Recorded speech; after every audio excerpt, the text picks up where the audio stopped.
Hello students, welcome to Organic Chemistry class for BSc 4th semester. Dear students, हम discuss कर रहे थे NMR spectroscopy के बारे में। तो अभी तक हमने देखा कि कैसे प्रेजेंस ऑफ मैग्नेटिक फील्ड आपके जो प्रोटॉन्स होते हैं वो टू डिफरेंट एनर्जी लेवल्स में स्प्लिट होता है। फिर कैसे इलेक्ट्रोमैग्नेटिक रेडिएशन की एब्जॉर्प्शन होती है और आपको NMR सिग्नल मिलते हैं। फिर हमने जाना केमिकल शिफ्ट होता क्या है और केमिकल शिफ्ट को हम कैसे मेजर करते हैं और कौन से फैक्टर है जो इस केमिकल शिफ्ट को इफ़ेक्ट करते हैं। फिर इसके बाद हमने जाना इक्विवेलेंट प्रोटॉन्स क्या होते हैं, नॉन इक्विवेलेंट प्रोटॉन्स क्या होते हैं। तो हमने देखा जो भी इक्विवेलेंट प्रोटॉन्स होते हैं उनका केमिकल शिफ्ट क्या होता है, सेम होता है। इसकी वजह से एक ही टाइप का सिग्नल यानी एक ही पीक मिलता है हमें जितने टाइप्स के इक्विवेलेंट प्रोटॉन्स होंगे। लेकिन अगर नॉन इक्विवेलेंट प्रोटॉन्स होंगे तो उनका केमिकल शिफ्ट क्या होता है, अलग होते हैं। इसलिए उनका जो सिग्नल होता है एनएमआर में वो अलग अलग पोजीशंस पे होता है क्योंकि उनका केमिकल शिफ्ट अलग होता है। तो जितने number of non equivalent protons उतने टाइप के हमारे पास पीक्स आएंगे। तो इसलिए हम कह सकते हैं कि हमें एनएमआर इंफॉर्मेशन देते हैं कि कितने टाइप्स ऑफ प्रोटॉन्स हैं। आज हम देखेंगे क्या एनएमआर हमें नंबर ऑफ प्रोटॉन्स के बारे में भी इंफॉर्मेशन देते हैं। तो इसका आंसर है यस। तो इसके लिए आज हम डिस्कस करेंगे स्पिन स्पिन स्प्लिटिंग और स्पिन स्पिन कपलिंग भी कहते हैं इसको।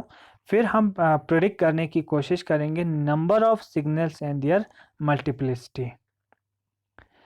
तो इससे पहले हमने इक्विवेलेंट नॉन इक्विवेलेंट टाइप्स के प्रोटॉन्स पढ़ के हमें पता चला कि कितने नंबर ऑफ सिग्नल पॉसिबल है। ठीक है, तो हमने कुछ मॉलिक्यूल्स का कितने टाइप्स के सिग्नल आ सकते हैं उसको डिस्कस भी किया। अब यहाँ पे थोड़ा सा मैं रिपीट करूँगा इसको। इस CH3CH2Cl है ना, ये हमारे पास एक मॉलिक्यूल है। अब बताइए कि इसमें कितने टाइप्स के प्रोटॉन्स हैं। तो आप कहेंगे सर इसमें दो टाइप के प्रोटॉन है, ए और बी टाइप के प्रोटॉन, क्योंकि एक CH3 प्रोटॉन से एक CH2 के प्रोटॉन से। तो दो टाइप्स के प्रोटॉन्स हैं। These two protons are non equivalent to non equivalent. ठीक है, that is why they will show two types of NMR signal. तो हमें कितना आएंगे, दो टाइप के एनएमआर सिग्नल आएंगे। ऐसे एक दो दो टाइप के सिग्नल आएंगे। एक CH2 की वजह से होगा जो मतलब CH2Cl के पास है तो डाउनफील्ड की तरफ आ जाएगा। एक CH3 क्या होगा तो थोड़ा अपफील्ड की तरफ आ जाएगा। लेकिन जब हम ऑब्जर्वेशन करते हैं इसकी स्पेक्ट्रम को तो हमें सिंगल सिंगल पीक वाला नहीं मिलता है। इसकी जगह पे हमें मिलता है जो CH2 का पीक होता है। CH2 का पीक हमें एक चार छोटे छोटे पीक में वो स्प्लिट हुआ होता है और CH3 का जो पीक है वो तीन में ट्रिपलेट में ये स्प्लिट हुआ होता है। इस तरह से एक डिफरेंट एक पीक की जगह पे हमें छोटे छोटे बहुत सारे पीक मिलते हैं। ये पीक जो है वो CH2 को इंडिकेट कर रहा है और ये CH3 को इंडिकेट कर रहा है, CH3 के पीक को। यानी CH3 का पीक भी एक होना चाहिए, इसकी जगह पे हमें तीन पीक मिल रहा है। CH2 का पीक एक होना चाहिए, इसकी जगह पे हमें चार मिल रहा है। तो अगर एक पीक आते हैं तो इसको हम सिंगलेट कहते हैं इस छोटे। अगर दो आएंगे, दो में डिवाइड हुआ होगा, स्प्लिट हुआ होगा तो इसको हम डबलेट कहते हैं। तीन हो गया तो ट्रिपलेट, तो ये ट्रिपलेट हो गया। और चार होगा तो क्या कहेंगे, क्वार्टेट। और पाँच होगा तो क्विंटेट या पेंटेट भी कहते हैं। छः होगा तो सेक्सटेट और सात होगा तो हेप्टेट। इस तरह से हम कहते हैं। ठीक है, तो अब हम यहाँ कहेंगे हमें CH2 का जो सिग्नल होता है, CH2 का जो पीक है वो हमें कितने में, एक क्वार्टेट में ये क्या होता है, स्प्लिट हुआ होता है। और जो CH3 का ट्रिपलेट में स्प्लिट हुआ होता है। ठीक है, अब ये क्यों होता है, ये it is because of splitting of the signal. अब splitting of the NMR signal क्यों होता है वो देखेंगे। ठीक है, तो जो स्प्लिटिंग ऑफ NMR सिग्नल होता है is caused by spin spin coupling. यानी एक स्पिन का दूसरे स्पिन के साथ कपलिंग हो जाता है, उससे हमें वो सिग्नल क्या हो जाता है, स्प्लिटिंग हो जाते हैं, स्प्लिट हो जाते हैं। वो क्या होता है, indirect coupling of the proton spin through the intervening bonding electrons. से फॉर एग्जांपल आपके पास ये कार्बन है, ये कार्बन है, ठीक है ना। जब एक कार्बन दूसरे कार्बन के एडजेसेंट में होता है ना, उसको हम विसिनल कार्बन कहते हैं, और जो प्रोटॉन्स होंगे वो क्या होंगे, विसिनल प्रोटॉन्स होंगे। ठीक है ना। कितना बॉन्ड दूर, याद रखना 3 बॉन्ड दूर ही होता है। अब इसका फील्ड क्या हो सकते हैं, कभी ये फील्ड इसका जब हम यहाँ से मैग्नेटिक फील्ड लगाते हैं तो ये एक पॉसिबल ये है कि ये अलाइन विद द फील्ड हो जाए, ये प्रोटॉन्स है ना। ये तो हमने देखा पहले ही से हम डिस्कस कर रहे हैं, इसमें 2 पॉसिबिलिटी, या तो अलाइन हो सकते हैं या अपोज कर। से फर्ज करो हम अलाइन मानते हैं, ये अलाइन विद द फील्ड है, तो उस समय जो ये वाला प्रोटॉन से ये फील करता है थोड़ा सा इसका भी, और जो एब्लाइड वाला भी, तो फिर इस ये क्या फील करेगा, थोड़ा सा स्ट्रॉन्ग फील करेगा, है ना, स्ट्रॉन्ग फील करेगा, बिकॉज इसके पड़ोसी में जो है वो भी अलाइन हो रहा है, और यहाँ से मैग्नेटिक फील्ड भी उसी डायरेक्शन में है, तो थोड़ा सा इन बॉन्ड्स के थ्रू ये भी क्या करता है, फील करता है थोड़ा स्ट्रॉन्ग फील। तो इसको एक बार फील होता है एक स्ट्रॉन्ग फील, तो डॉन की तरफ ये शिफ्ट हो जाते हैं। लेकिन दूसरा पॉसिबिलिटी ये है कि ये तो अपोज भी तो कर सकते हैं मैग्नेटिक फील्ड को, दोनों पॉसिबिलिटी है। तो उस समय जो ये एडजेसेंट प्रोटॉन है ये फील करता है इसकी वजह से, हाँ, इसकी स्पिन की वजह से ये फील करता है कि कम फील्ड, क्योंकि यहाँ से मैग्नेटिक फील्ड डाला ना, ये इसको अपोज कर रहा है, थोड़ा सा कम, इसको कम फील होता है। ठीक है ना, जिसकी वजह से थोड़ा सी अप फील्ड की तरफ शिफ्ट हो जाते हैं, यानी एक सिंगल पीक की जगह अब 2 पीक आता है, एक थोड़ा सा डाउन एक थोड़ा सा अप फील्ड, क्योंकि इसने इसकी स्पिन स्टेट को क्या किया, इसने इसके स्पिन स्टेट को क्या किया, फील किया, जिसकी वजह से कभी इसने अप फील किया, कभी डाउन फील किया, तो उसी कन्फ्यूजन में ये 2 भाग में क्या हो जाते हैं, स्प्लिट हो जाते हैं। इसी को हम कहते हैं स्प्लिटिंग ऑफ द सिग्नल। और याद रखना जो आपने पहले इलेक्ट्रॉन्स की में देखा, सर्कुलेशन ऑफ इलेक्ट्रॉन्स की वजह से जो होता है वो स्ट्रॉन्ग होता है, जो सेकेंडरी मैग्नेटिक फील्ड होता है वो अलाइन होता है या अपोज होता है, वो एक स्ट्रॉन्ग इफेक्ट होता है, जिसकी वजह से पूरा सिग्नल शिफ्ट हो जाता है, यानी 2 प्रोटॉन्स का सिग्नल अलग अलग हो जाता है, उसकी वजह से केमिकल शिफ्ट हो जाता है। लेकिन प्रोटॉन्स की स्पिन की वजह से जो इसके पड़ोसी में जो एडजेसेंट में जो प्रोटॉन्स है, विसिनल प्रोटॉन्स है, उसकी वजह से जो स्प्लिटिंग हो रहा है अलाइन और अपोज की वजह से, उससे सिर्फ एनएमआर का अपना सिग्नल टूट जाता है, बिखर जाता है छोटे छोटे, लेकिन उसका जो है मेन केमिकल शिफ्ट क्या रहेगा, सेम रहेगा, क्योंकि हमें सेंटर से ही मेजर करते हैं, याद रखना इस चीज़ को। तो आपको पता चल गया कि कैसे क्यों ये होता है स्प्लिटिंग, क्योंकि ये एक मॉडिफाइड फील करते हैं because of different orientation of the adjacent protons, तो इसलिए क्या होता है, मॉडिफाइड फील्ड की वजह से इसका जो सिग्नल होता है वो क्या हो जाता है, स्प्लिट हो जाते हैं। तो इस चीज़ को देखा। अब थोड़ा सा याद रखना कि कपलिंग जो होता है 3 बॉन्ड से ज़्यादा दूर तक नहीं जाते। 3 बॉन्ड का मतलब यही हुआ ना, ये हाइड्रोजन और यहाँ पे हाइड्रोजन है, से फॉर एग्जांपल के बीच में डिस्टेंस कितना है, 1 2 3, यानी ये प्रोटॉन को क्या करेगा, स्प्लिट करेगा। ठीक है ना। ये प्रोटॉन इसको स्प्लिट नहीं कर पाएगा, क्योंकि 1 2 3 4 बॉन्ड का फैसला होगा, 3 तक ये क्या कर सकते हैं, स्प्लिट कर सकते हैं। और याद रखना जो स्प्लिटिंग होता है वो रिवर्स फेनोमेना है। अगर अगर ये वाला प्रोटॉन इसको स्प्लिट कर रहा है तो ये वाला भी इसको स्प्लिट करेगा, दोनों एक दूसरे को क्या करेंगे, स्प्लिट करेंगे। फॉर एग्जाम्पल आप एक किसी पे एक मुक्का मारेंगे तो 100% वो आप पे ही एक मारेंगे, उस टाइप का है बिल्कुल। अगर ये इसको एक स्प्लिट कर रहा है तो वो ये भी उसको स्प्लिट कर देगा। ठीक है, लेकिन कितने में वो हम देखेंगे। लेकिन याद रखना 3 बॉन्ड से ज़्यादा तक नहीं जाते हैं, लेकिन कुछ कुछ एक्सेप्शंस है जो हम पढ़ने जा रहे हैं, लॉन्ग रेंज कपलिंग हो जाते हैं बिकॉज ऑफ स्ट्रक्चर, वो हम देखेंगे। वो 3 बॉन्ड से भी ज़्यादा दूर तक दिखाते हैं, लेकिन नॉर्मल केस में सिर्फ 3 बॉन्ड तक ही दिखाते हैं, जिसको हम विसिनल कपलिंग कहेंगे। और याद रखना इंटर मॉलिक्यूलर स्पिन कपलिंग नहीं होता है, क्योंकि आप ऐसे बोलेंगे भाई बहुत सारे CH3 है मॉलिक्यूल में ऐसे, और यहाँ पे CH2 एक दूसरा मॉलिक्यूल है CH3Cl है, क्या ये एक दूसरे को कपल करेगा, नहीं, क्योंकि 2 अलग मॉलिक्यूल है, इंटर मॉलिक्यूलर कपलिंग नहीं होता, with in the molecule he coupling होती है। ठीक है।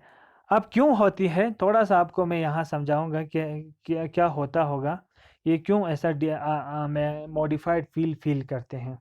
ठीक है, से फॉर एग्जांपल आपके पास CH3 है, CH2 है और CH है, 3 प्रोटॉन्स है और इसके साथ X जुड़ा है, कोई ग्रुप X यहाँ पे। ठीक है, मीन्स ये ABC टाइप के प्रोटॉन्स हो गए, तीनों डिफरेंट प्रोटॉन्स होंगे। तो यहाँ पे A जो है ये H मिथाइन प्रोटॉन H, क्या ये अपने इसको CH2 के सिग्नल को तोड़ेंगे? यस, हमने अभी देखा वो इसके विशनल में है तो तोड़ेंगे। अब कैसे तोड़ता है देखो, CH है, हम यहाँ से मैग्नेटिक फील्ड दे रहे हैं, इसे यहाँ से हम मैग्नेटिक फील्ड दे रहे हैं। आपका ये जो एक प्रोटॉन है ये अलाइन विद द फील्ड होगा, तो मीन्स रीइंफोर्स कर सकते हैं, रीइंफोर्स होगा फील्ड के साथ। या ये पॉसिबिलिटी है ये अपोज करे अप्लाइड मैग्नेटिक फील्ड को, दोनों पॉसिबिलिटी है ना, या रीइंफोर्स कर सकते हैं या अपोज कर सकते हैं। ठीक है, तो उस समय जो ये वाला CH2 है, कभी ये रीइंफोर्स की वजह से क्या फील करता है, स्ट्रॉन्ग फील करता है ये वाला CH2, कभी ये अपोज की वजह से थोड़ा सा कम वीक फील करता है। दोनों चीज़ें साथ साथ इसको फील करते हैं, क्योंकि ये और ये जो ओरिएंटेशन है 50-50% पॉसिबल है, 100% इसमें है कि 50% अपोज करें, 50% रीइंफोर्स करें। तो दोनों चीज़ में एक ही समय उसको कभी उसको लगता है कि ये अब फील हो रहा है, कभी लगता है डाउन फील हो रहा है। ठीक है ना, तो उसी कन्फ्यूजन में इसका सिग्नल जैसे यहाँ आना चाहिए था यहाँ पे, तो कभी स्ट्रॉन्ग फील कर रहे ना, उसकी वजह से थोड़ा डाउन की तरफ आ जाता है, कभी इसको वीक फील करे तो थोड़ा सा अप फील हो जाता है। इस तरह से दो फील्ड में क्या हो जाते हैं, स्प्लिट हो जाते हैं, दो पीक्स में क्या हो जाते हैं, स्प्लिट हो जाते हैं। अब इसमें देखिए ये और ये जो है 50-50% चांस है दोनों ओरिएंटेशन, तो इन दोनों छोटे छोटे पीक्स का जो इंटेंसिटी रेशो होता है 1:1 होता है। ठीक, अब दूसरा क्या था, CH2 का हम देखेंगे। CH2 का दो प्रोटॉन्स है ना, दो प्रोटॉन्स में क्या ओरिएंटेशन, यहाँ से आप मैग्नेटिक फील्ड लगा रहे हैं, यहाँ दोनों के दोनों प्रोटॉन्स क्या कर सकते हैं, रीइंफोर्स कर सकते हैं। ठीक है, ऐसे ऐसे रीइंफोर्स कर सकते हैं, यहाँ पे रीइंफोर्स हो रहा है, या दोनों के दोनों क्या कर सकते हैं, अपोज कर सकते हैं।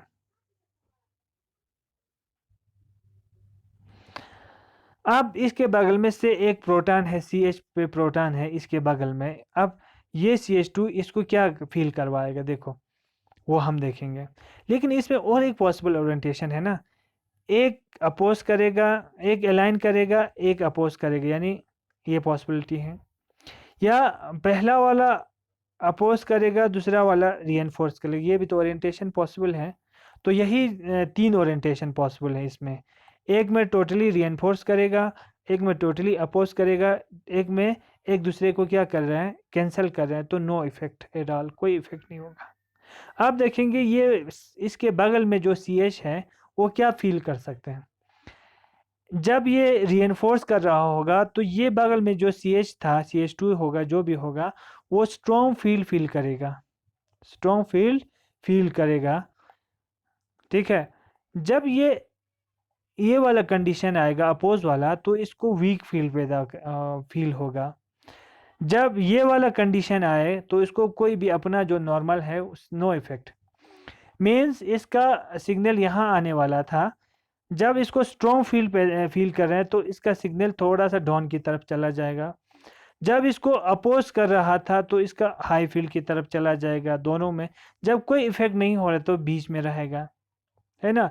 तो एक पीक को 3 पॉसिबल ओरिएंटेशन ने 3 पीक्स में क्या कर दिया, स्प्लिट कर दिया। अब इनका रेशो क्या हो सकता है, इसका रेशो ये और ये बराबर है, अगर ये और ये बराबर है ना, टोटल पॉसिबल ओरिएंटेशन ये है ना, ये और ये बराबर है, ये और इसका रेशो सेम होगा।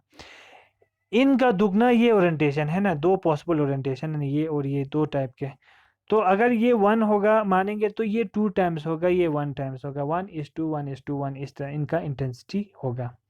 अब नेक्स्ट वाला देखेंगे CH3। CH3 कैसे तोड़ेंगे दूसरे के सिग्नल को? CH3 दूसरे के सिग्नल को कैसे तोड़ सकते हैं? बी नोड है। अलाइन विद द फील्ड हो सकते हैं तीनों के तीनों, यानी रीएनफोर्स वाला कंडीशन, या टोटली अपोज हो सकते हैं, ऐसे अपोज होगा, है ना। अब और एक ओरिएंटेशन क्या है, रीएनफोर्स ऐसे दोनों मैग्नेटिक फील्ड को ये बिल्कुल एक साथ दे रहा है या अपोज करता है। एक में दो जो है वो रीएनफोर्स कर सकते हैं, एक अपोज कर सकते हैं। क्यों? क्योंकि अब ये वाला ओरिएंटेशन हो गया, इसकी एनर्जी थोड़ा सा इससे ज़्यादा होगी क्योंकि एक अपोज कर रहा है। एक इसमें पॉसिबल ओरिएंटेशन ये है, या तो पहला वाला प्रोटॉन रीएनफोर्स करेगा, दूसरा वाला अपोज करेगा, तीसरा वाला रीएनफोर्स करेगा, ये भी कॉम्बिनेशन पॉसिबल है। या तो पहला वाला अपोज करेगा, दूसरा और तीसरा रीएनफोर्स करेगा, यानी दो जो प्रोटॉन्स है वो रीएनफोर्स करें, एक अपोज करें, इसलिए इसकी एनर्जी थोड़ा सा है। तीसरा भी पॉसिबल है, देखो यहाँ पे दो टोटली अपोज कर सकते हैं, एक रीएनफोर्स कर सकते हैं। इसमें भी पहला वाला क्या कर रहे हैं, अपोज कर रहे हैं, दूसरा वाला रीएनफोर्स कर रहे हैं, तीसरा वाला अपोज कर रहे हैं। या तो पहला वाला रीएनफोर्स कर रहे हैं, दूसरा और तीसरा वाला क्या कर रहे हैं, क्या करेगा, अपोज करेगा। तो अब इसके बगल में जो भी प्रोटॉन्स होगा, एक जैसे ये वाला प्रोटॉन से को क्या फील होगा, एक समय एक स्ट्रॉन्ग फील होगा, एक समय इसको वीक फील होगा, है ना। दोनों चीज़ें इसको फील हो रहा है, एक स्ट्रॉन्ग फील भी फील हो रहा है और एक वीक फील भी फील हो रहा है, दोनों चीज़ें इसको फील हो रहा है। और एक समय थोड़ा सा स्ट्रॉन्ग फील, एक समय थोड़ा सा वीक फील, यानी चार टाइप के इसको फील कर रहे हैं, ठीक है ना। तो यहाँ क्या हो जाएगा, अब देखिए, जब ये इसको स्ट्रॉन्ग फील से फॉर एग्जांपल इसका फील ऐसे निकालेंगे, यहाँ आना था पीक, यहाँ पे बीच में आना था, ठीक है। जब इसको स्ट्रॉन्ग फील कर रहा है ये प्रोटॉन जो इसके एडजेसेंट में है, तो ये थोड़ा सा डाउन की तरफ चला जाता है। जब इसको टोटली अपोज कर रहे हैं, स्ट्रॉन्ग वीक फील कर रहे हैं, तो ये अप फील की तरफ चला जाता है, ठीक है। दोनों का इंटेंसिटी बराबर है। कभी एक चांस है कि थोड़ा सा इसको स्ट्रॉन्ग फील करे, थोड़ा सा डाउन फील, एक ऐसा है कि थोड़ा सा वीक, तो थोड़ा सा इससे नीचे, यानी इसका जो पीक है 1 2 3 4 में ये क्या हो रहा है, स्प्लिट हो जाता है, ठीक है। तो ये एक टाइम ये और ये दोनों का इंटेंसिटी बराबर होगा, एक ही पॉसिबिलिटी है इसमें, चार देखो चार पॉसिबिलिटीज हैं। तो इंटेंसिटी रेशो इसका ऐसे आएगा, बीच वाले दो बराबर होंगे और साइड वाले दो बराबर होंगे, और रेशो क्या होगा, 1:4:4:1 इसका इंटेंसिटी रेशो होगा। इस तरह से आप कर सकते हैं। तो आप ऐसे देख सकते हैं, देखिए यहाँ पे CH होगा तो वो अपने एडजेसेंट, अपना नहीं है, याद रखना, अपना सिग्नल को ये तोड़ नहीं रहा है, जो इसके एडजेसेंट में उसका सिग्नल तोड़ रहा है। जब भी CH होगा तो एक डबलेट आएगा, तो इससे आपको पता चल जाएगा कि इस कंपाउंड में ज़रूर CH होगा, क्योंकि आपको डबलेट मिल रहा है दो। जब भी CH2 होगा तो तीन ओरिएंटेशन पॉसिबल है, आपको एक ट्रिपलेट मिलेगा इस टाइप का। जब भी ट्रिपलेट मिले तो आप बोलना भाई इसमें ज़रूर CH2 होगा। और जब भी कॉटेड मिले, चार इस तरह से, एक दो बीच वाले दो बराबर थे ना, ऐसे कॉटेड जब एक सिग्नल मिले, आप बोलना ज़रूर इसके एडजेसेंट में क्या होगा, CH3 होगा। तो सिग्नल से आप सीधे पता कर सकते हैं कितने नंबर ऑफ प्रोटॉन्स है। तो हमें NMR टाइप ऑफ प्रोटॉन के अलावा नंबर ऑफ प्रोटॉन्स के बारे में भी इंफॉर्मेशन देते हैं। डबलेट होगा तो आप सीधे बोलेंगे CH होगा, ट्रिपलेट होगा तो आप बोलेंगे इसमें ज़रूर CH2 होगा, क्वार्टेट होते आप बोलेंगे इसमें ज़रूर CH3 होगा। इस तरह से आप जानकारी ले सकते हैं NMR स्पेक्ट्रम से। ये थोड़ा सा आप देख लेना, ये सैंपल सा है, ये आप पोस्ट करेंगे तो क्या आएगा, इसका सिग्नल एक्चुअल में यहाँ आना चाहिए था, लेकिन इसकी अप फील और डाउन फील की वजह से इसका सिग्नल स्प्लिट हो रहा है। इसका सिंगल यहाँ आना चाहिए था, लेकिन उसके तीन पॉसिबल ओरिएंटेशन की वजह से तीन पीक्स में ये भी स्प्लिट हो रहा है। आप इसको इजीली देख सकते हैं। जस्ट फॉर योर क्लैरिटी इसको मैंने यहाँ रखा है, बाकी तो आपने देख लिया। अब याद रखना, multiplicity number of A component peaks lines in A multiplayer, यानी एक मल्टीप्लेयर में कितने पीक्स पॉसिबल है, आप उसको देखेंगे। और ये याद रखना है कि spin splitting only observe between non equivalent, जब वो दोनों नॉन इक्विवेलेंट होता है तभी स्प्लिटिंग होता है, इक्विवेलेंट होता है तो स्प्लिटिंग नहीं होता है, बिल्कुल याद रखना। क्यों? इक्विवेलेंट प्रोटॉन्स का केमिकल शिफ्ट बराबर होता है तो एक ही जगह उनका सिग्नल आएगा, याद रखना। जैसे कि ये CH3 ये CH3, क्या CH3 एक दूसरे CH3 को स्प्लिट करेगा? नहीं करेगा। क्यों? क्योंकि दोनों इक्विवेलेंट प्रोटॉन्स है, इनकी वजह से एक ही पीक आएगा, कोई स्प्लिटिंग नहीं होगा। जबकि अगर यहाँ देखते हैं CH3 CH2 है तो दोनों नॉन इक्विवेलेंट प्रोटॉन से A B के सिग्नल को तोड़ेगा, B A के सिग्नल को तोड़ेगा, है ना। और क्योंकि मैंने पहले ही कहा ये रिवर्स फिनोमिना है, अगर A B के सिग्नल को स्प्लिट करता है तो B A को ज़रूर करेंगे। और अभी हमने ओरिएंटेशन, इसमें ये इंटेंसिटी वो इंटेंसिटी इसने बहुत देखा ना। अब सिंपल सा आपको फार्मूला याद रखना है कि कितने में स्प्लिट हो जाएगा, तो इसके लिए N+1 फार्मूला आपको याद रखना है। N होता है नंबर ऑफ इक्विवेलेंट प्रोटॉन्स, ठीक है ना। N+1 फार्मूला डालते ही आपको पता चल जाएगा कि कितने पीक्स में स्प्लिट हो जाएगा। से फॉर एग्जांपल ये वाला ए का सिग्नल कितने में स्प्लिट हो जाएगा, तो ए के बगल में कितना प्रोटॉन्स है वो देखना है, कितना है? 2 है, तो N+1 कितना हुआ? N की जगह कितने विसिनल प्रोटॉन्स है? 2 है, 2+1 कितने हुए? 3। तो ए का जो सिग्नल है वो ट्रिपलेट आएगा, 3 प्रोटॉन्स है, क्योंकि इसके बगल में CH2 है, CH2 इसको ट्रिपलेट में तोड़ेगा। अब B का CH2 का सिग्नल कितने में टूट जाएगा? इसके बगल में CH3 है ना, 3 प्रोटॉन्स। N+1 रूल के हिसाब से क्या आएगा? N कितना है? 3+1 4, यानी क्वार्टेट। 3+1 हो गया 4 क्वार्टेट, यानी CH2 का सिग्नल 4 पीक्स में क्या हो जाएगा? स्प्लिट हो जाएगा। इस तरह से आप निकाल सकते हैं N+1 फार्मूले से। अब कुछ हम प्रॉब्लम सॉल्व करने की कोशिश करेंगे, फिर इससे और आपको इजी हो जाएगा। हाँ, ये चीज़ याद रखना कि आपको इंटेंसिटी मैंने बोला ना, इसका 1:1 आएगा, 1:2 आएगा। इसके लिए सिंपल सा है, पास्कल डायग्राम आप इस तरह से याद रख सकते हैं। जो पास्कल ट्रायंगल है, इसको एक ट्रायंगल फॉर्म है ना, पास्कल ट्रायंगल भी बोलते हैं, इसको आप याद रख सकते हैं। याद रखना, जब भी सिंगलेट होगा तो एक ही पीक आएगा, कोई इंटेंसिटी की टेंशन नहीं है।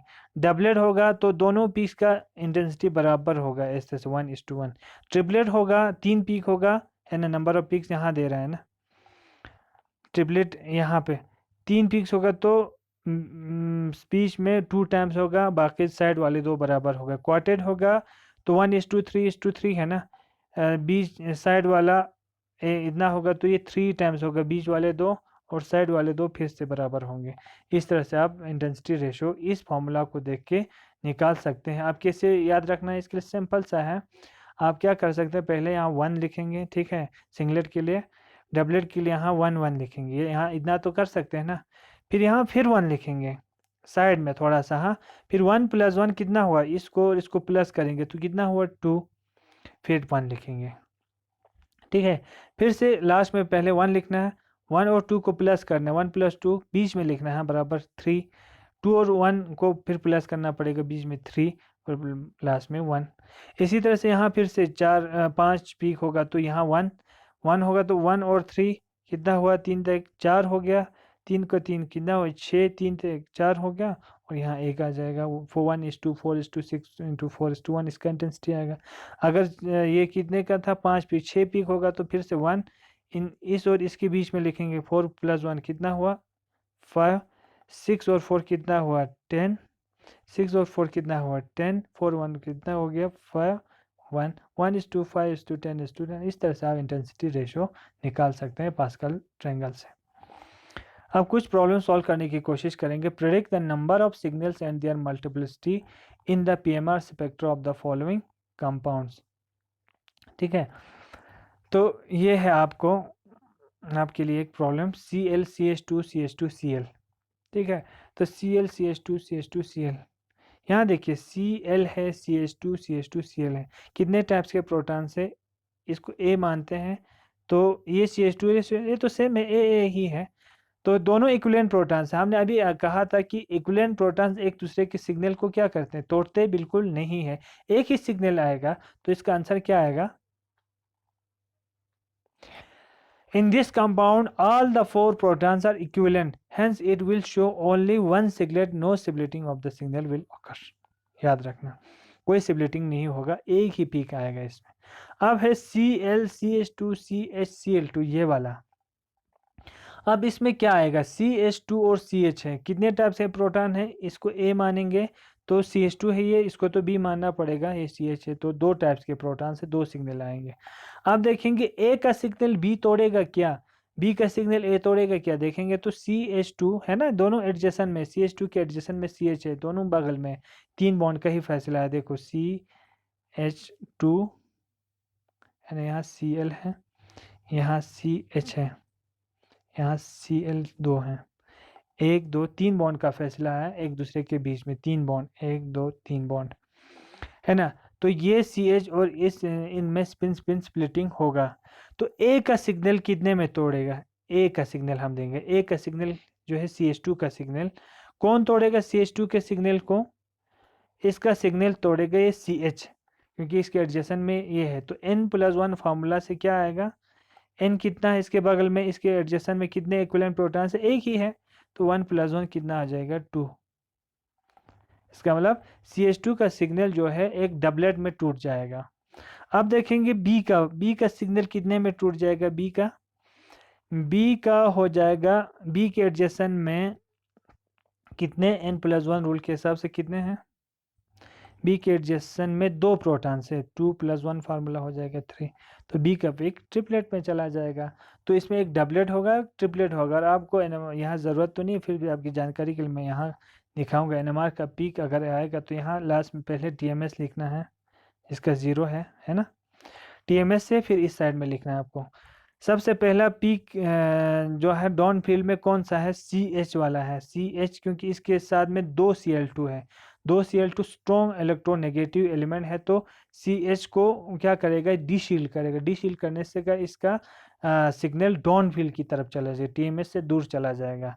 तो CH का सिग्नल ट्रिपलेट में जा रहा था, तो यहाँ पे 1 2 3 1:2 वाले रेशो में ये पीक होगा किसका, CH का पीक होगा, ये CH का पीक होगा। इसके बाद CH2 का पीक आएगा, क्योंकि एक ही Cl है, इस कंपेयर टू थोड़ा इलेक्ट्रॉन डेंसिटी हाई होगा, शील्ड होगा। CH2 का पीक कितने में स्प्लिट होता है, डबलेट में, तो 1 2 डबलेट में, बस ये होगा इसका NMR डायग्राम, ये CH2 का पीक होगा। देखो इससे हमें अगर, तो आप याद रख सकते हैं, जब भी डबलेट आए तो इसके बगल में एक CH होगा, याद रख सकते हैं। जब भी ट्रिपलेट आए तो आपको याद रखना है इसके बगल में CH2 हो सकते हैं, ऐसे आप याद रख सकते हैं, ठीक है। तो इसका आंसर क्या आएगा, this compound contain 2 types of protons indicated A and B, hence it will show 2 signals. Proton A itna has 1 vicinal proton, thus the signal of A will be split 1+1 2 peaks में, they will appear as doublet. Similarly the proton B जो has 2 equivalent vicinal proton A non equivalent to, thus its signal will split into 3 peaks, जो हमने अभी discuss किया।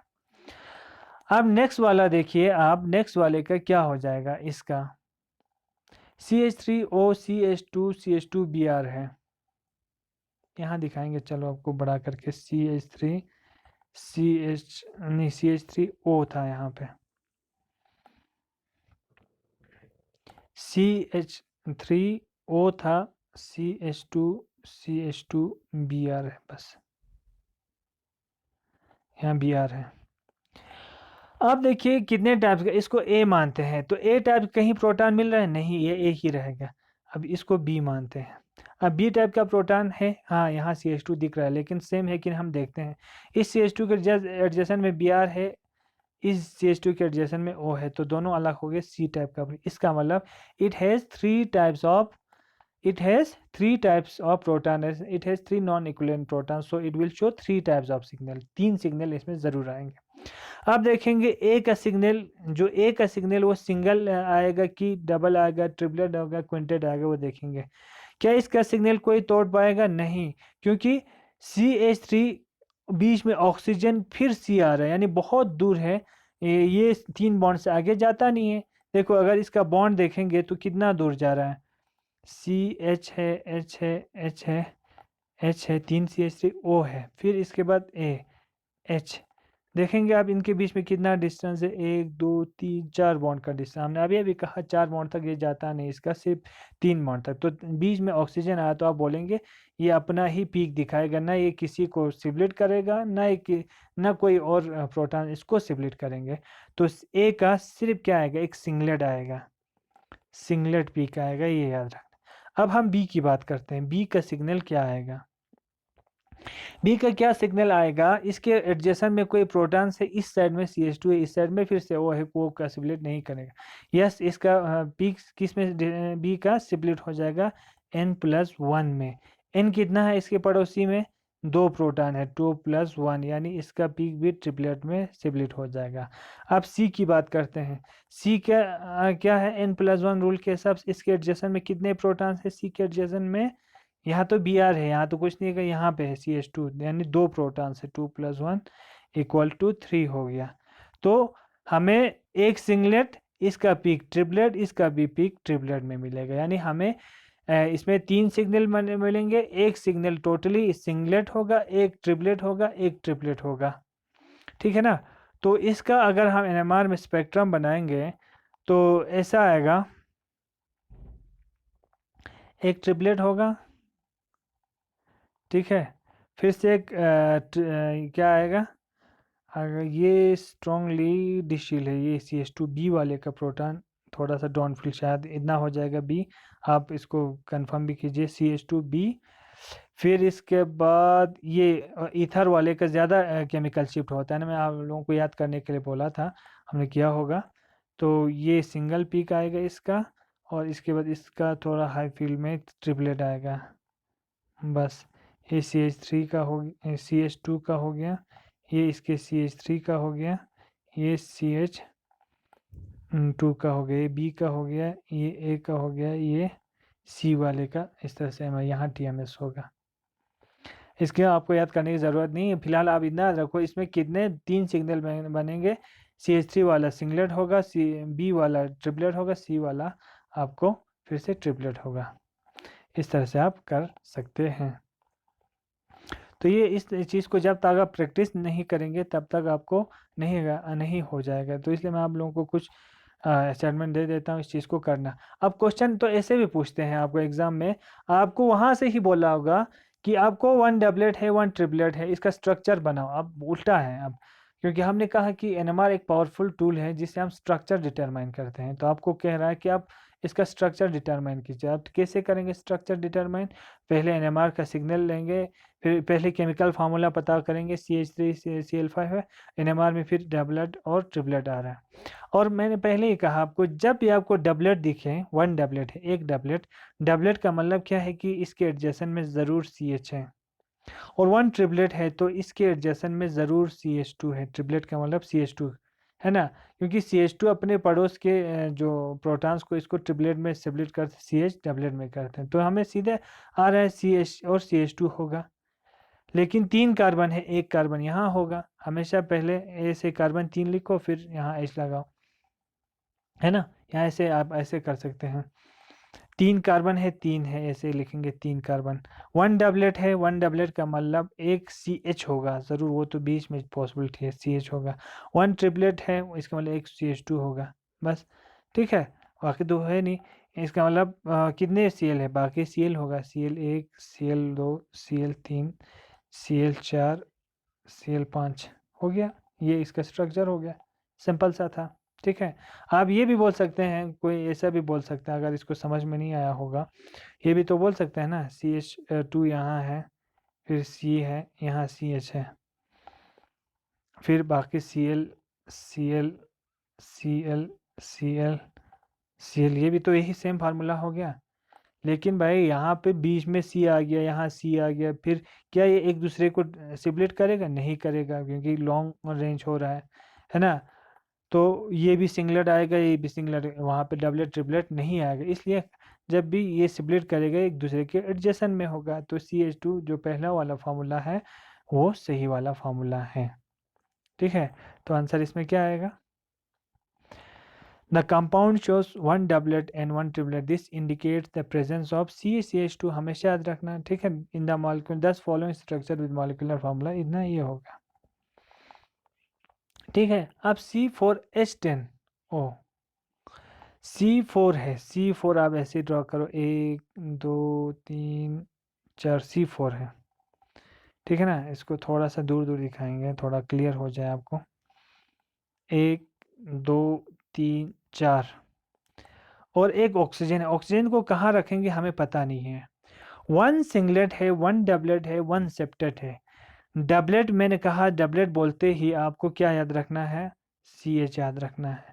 1 septate यानी 7 peaks में, septate mean 7 peak. 7 peak कब आएगा, 6 + 1 यानी जब 6 हाइड्रोजन होंगे। 6 हाइड्रोजन कब आएगा, जब CH3 कितना होगा, 2 होगा, दोनों क्या होगा, इक्विवेलेंट होगा। तो 6 प्रोटॉन्स होगा ना, उस जगह सेप्टेट होगा। तो इसका मतलब यहाँ पे 2 CH3 होगा और 1 CH होगा, हमें कंफर्म हो गया, ठीक। अब लेकिन एक सिंगलेट है, हमारे पास 4 कार्बन है। एक सिंगलेट का अगर इस कार्बन पे मैं हाइड्रोजन रखता हूँ, इस पे भी हाइड्रोजन रखता हूँ, तो ये सिबलेट करेगा। तो इसका मतलब बीच में O आया होगा जो एक दूसरे को सिबलेट नहीं करने देता होगा, ठीक है। तो इसका मतलब यहाँ CH3 होगा, ठीक है, जो ये सिबलेट नहीं होने दे रहा है इसको, ठीक। और हमारा एक CH वाला है और एक CH3 है, CH3 है। तो ये वाला स्ट्रक्चर तो कुछ अजीब सा हो रहा है, तो इसलिए हम इसका स्ट्रक्चर ऐसे ड्रा करेंगे ना। CH3 ऐसा पता हो गया, ये अलग से है। O होगा बीच में, ये भी पता चल गया। एक CH है, ये भी पता चल गया। 2 CH3 है, इसका मतलब ऐसे हो गया स्ट्रक्चर। देखो इसकी वजह से क्या आ रहा है, सिंगलेट आ रहा है, क्योंकि ये किसी और के साथ इंटरफियर या सिबलेटिंग नहीं कर रहा है। और जो ये वाला CH है, ये प्रोटॉन और ये प्रोटॉन क्या है, दोनों इक्विवेलेंट प्रोटॉन्स है, एक दूसरे को क्या करेगा, सिबलेट नहीं करेगा, एक ही पीक देगा। लेकिन ये CH इस CH को क्या करेगा, सिबलेट करेगा। कितने में, एक ही CH है तो एक ही H है, तो N+1 कितना, 1+1 डबलेट में। तो ये इसकी वजह से यहाँ डबलेट आ रहा है, ठीक है। और ये 3 प्रोटॉन और ये 3 प्रोटॉन कितना हुआ, 6। 6 ये कि 6 के 6 प्रोटॉन इस CH के सिग्नल को क्या करेगा, सेपरेट कर देगा। कितने में, सेप्टेट में। तो 6+1 क्या हुआ, N+1 रूल से 7 पीक्स में डिवाइड कर देगा। तो हमें इस तरह से इसका फॉर्मूला ये हो जाएगा, ठीक है। तो इसका आंसर ऐसे आप लिख सकते हैं। तो डियर स्टूडेंट, आप लोग जब तक इसको प्रैक्टिस नहीं करेंगे तब तक आएंगे नहीं। तो जो असाइनमेंट देंगे इसको प्लीज़ प्रैक्टिस करना। और अगर आपको समझ में नहीं आया है तो आप कमेंट बॉक्स में जाके आपके गूगल क्लासरूम के वहाँ जाके आप पूछ सकते हैं कहाँ पे आपको प्रॉब्लम हुआ, कहाँ दिक्कत है। इसको मैं फिर से आपको समझाने की कोशिश करूँगा। तो थैंक यू वेरी मच।